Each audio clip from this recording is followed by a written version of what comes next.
You are in Batavia, New York. The year is 1826. A local stonemason, William Morgan, has just made a very dangerous promise. He is going to publish a book exposing the secret rituals of the Freemasons. Before he can, he is arrested on petty charges of a supposed debt. He is a man who knows their secrets, and suddenly he is a man in a jail cell. That night, a stranger pays his bail. Morgan is released into the darkness, only to be seized by a group of men waiting for him. He is forced into a carriage that thunders off into the night. William Morgan is never seen again. His disappearance ignites a national firestorm, giving birth to America's first, ever third political party, a movement built on one single idea: fear of the Masons.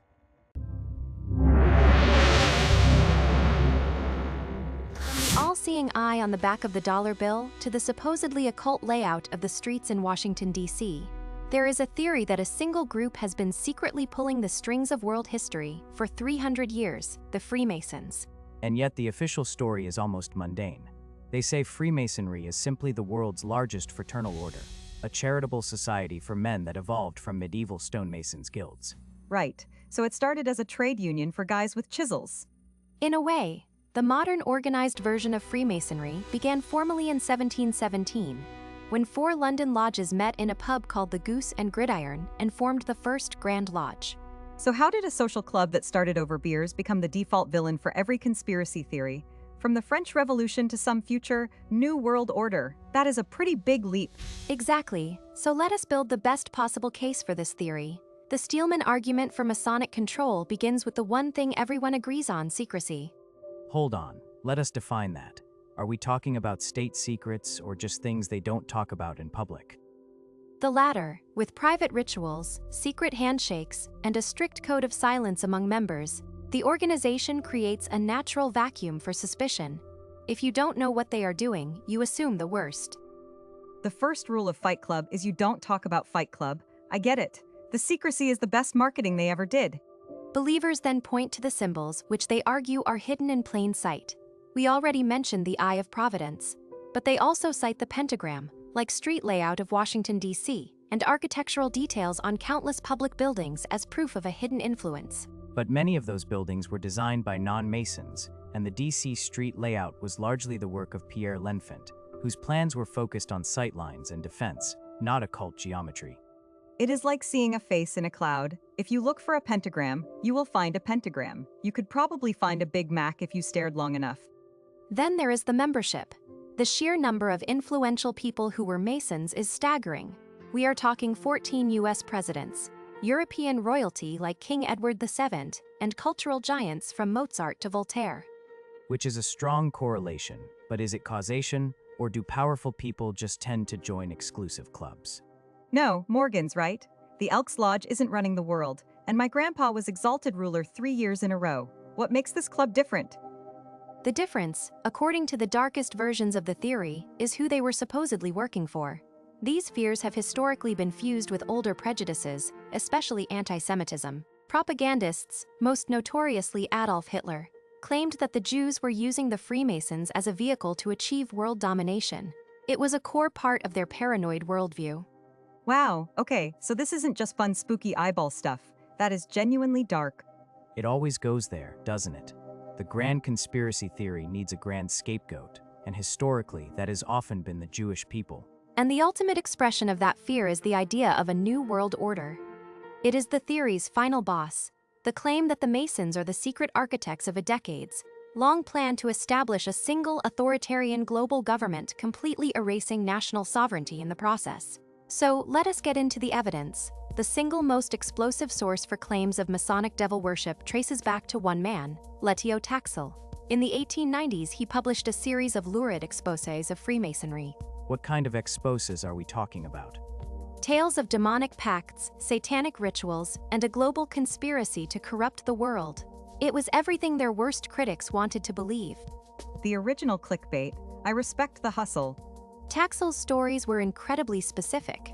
He invented a character, a high priestess of evil named Diana Vaughn, who supposedly repented. He even claimed Charleston, South Carolina, was the devil's earthly headquarters. And people bought this. They did. His work was celebrated by anti-Masonic groups, especially within the Catholic Church at the time, which saw it as proof of their long-held suspicions. Charleston, though, the devil lives there and his biggest sin is overpriced brunch? Then the story takes a turn. On April 19, 1897, after 12 years of this, Taxil calls a press conference. He announces that Diana Vaughan will make her first public appearance. Instead, he takes the stage himself. And he confesses. He admits he fabricated every single detail from Diana Vaughan to the Satanic rituals, specifically to mock both the Freemasons and the gullibility of their most extreme critics. Wait, he ran a scam for 12 years just to call his enemies idiots? That is not a hoax. That is performance art. That is the greatest troll of the 19th century. But not all anti-Masonic sentiment was based on hoaxes. As we said in the opening, the 1826 disappearance of William Morgan in New York was a very real event. Exactly. Several Masons were charged with his murder, though none were convicted of it. The public outrage was so intense it fueled the rise of the short-lived but powerful anti-Masonic party, America's first ever third party. See, that is real. A guy gets disappeared, and suddenly there is a whole political movement. It is not just a debate club anymore. Okay, so what about the symbols, like the eye on the dollar bill? That feels like the core of the everything is connected idea. That is another place where the theory falls apart under scrutiny. Historians note the Eye of Providence was a common symbol in Christian art for centuries, representing God's watchful eye long before the Masons adopted it. More importantly, the final designer of the Great Seal, Charles Thomson, was not a Freemason. The committee that approved it wanted a symbol for divine providence, and that is what they chose. So the eye isn't Masonic, it is just religious clip art from the 1700s. The ultimate conspiracy symbol is basically stock art? That is hilarious. And that is a perfect example of how symbols get tangled up. A similar thing happened with a whole other group that gets mistaken for the Masons, the Illuminati. Right, the historical Bavarian Illuminati. They were a real but totally separate group founded on May 1st, 1776, to promote Enlightenment ideals and oppose the Church's power. Another club for nerds with a manifesto? So they weren't Masons? Not originally, they were their own thing, and they didn't last long. The Bavarian government saw them as a threat, cracked down hard, and the whole order was dissolved by 1785. So if they were gone by 1785, how did they become the boogeymen? Decades later, writers like the French Jesuit Augustin Barruel needed a villain to blame for the French Revolution. He argued the Illuminati didn't really die. They just secretly infiltrated the Masonic lodges and used them as a vehicle to topple the French monarchy. So it is historical fan fiction. Someone wrote a crossover episode where the two biggest secret clubs team up, and everyone just believed it.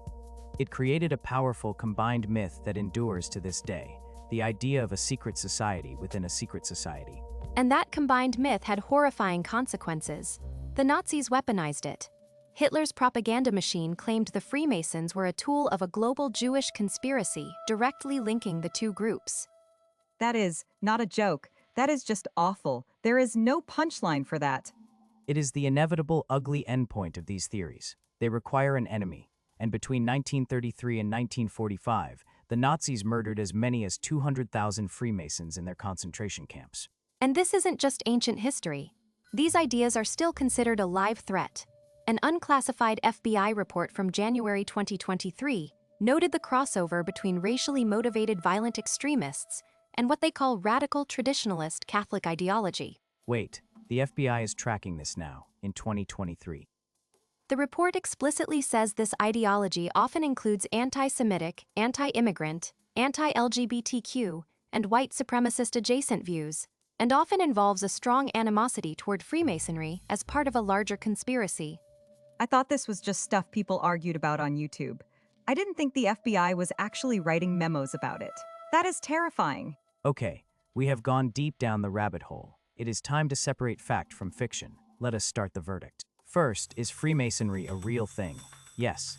Verdict: Freemasonry is a real global fraternal organization with secret rituals, and its history genuinely traces back to medieval stonemasons guilds. That part is absolutely confirmed. Correct. It evolved from a professional guild into a philosophical and charitable society during the Enlightenment, and it exists all over the world today. So, big social club for guys that likes history, charity, and secret handshakes. Got it. Confirmed. Verdict 2. The group's secrecy and its roster of influential members, that powerful people were Masons, is confirmed. It absolutely fueled suspicion. But it is a classic correlation-causation fallacy. Did joining the Masons make them powerful, or did powerful people just happen to join the same clubs? We can't prove the former. Right. So it is confirmed they were an exclusive club, but not that they were an evil one. Big difference. Next, the most sensational claims: devil worship, satanic rituals. Verdict: this is speculation, and we can trace it directly back to the Taxil hoax. A confessed fabrication. Taxil admitted he made it all up to fool people. The stories were just too juicy for some to let go, but they are built on a deliberate lie. So the scariest stuff was just the 19th century version of a deepfake? I can't decide if that is better or worse. What about the man from our cold open, William Morgan?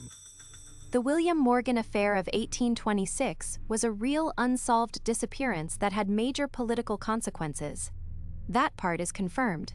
However, it doesn't prove a global conspiracy. It proves that a small group of Masons in one town likely committed a terrible crime. You can't scale that one event to a worldwide master plan. So, a local chapter went rogue, but that doesn't mean the head office in London ordered the hit. A franchise problem. Next verdict: the Illuminati connection. The Bavarian Illuminati was a real but very short-lived group. That is confirmed. But the idea that they secretly took over the Freemasons is pure speculation. It is a conspiracy theory invented decades after the Illuminati were disbanded, mostly by writers like Augustin Barruel, who needed a convenient villain to blame for the French Revolution. It is the world's first cinematic universe, a crossover episode that everyone took as fact. Finally, the symbols: the eye, the pentagrams, and DC, the architectural details. Verdict: the supposed connections are overwhelmingly speculation. Many Masonic symbols, like the Eye of Providence, were used in other contexts for centuries before the Masons adopted them. Their meaning is a matter of interpretation, not secret orders. So they didn't invent the logo, they just liked it. Like me with the NASA.